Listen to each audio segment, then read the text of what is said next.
Hello friends and welcome back to our channel. Guys, if you want to delete a single post or multiple posts from your Facebook page, then this video is helpful for you.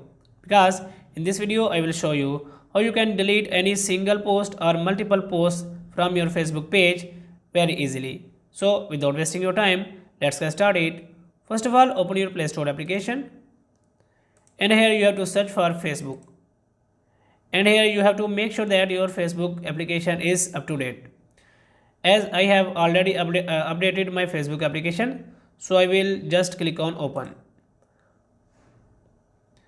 And after that you have to click on three lines on top right corner. And after that you have to select the page from where you want to delete any specific post. For example, I have selected this page, so click on profile icon of this page.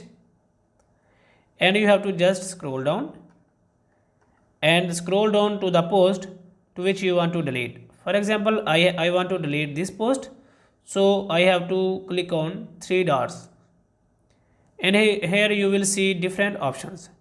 So you have to click on move to bin and it will ask you items in your bin will automatically be deleted after 13 days.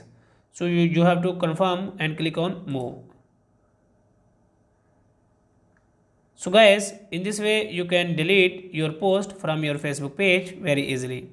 If this video is helpful for you, please like the video and subscribe to our channel. Thanks for watching.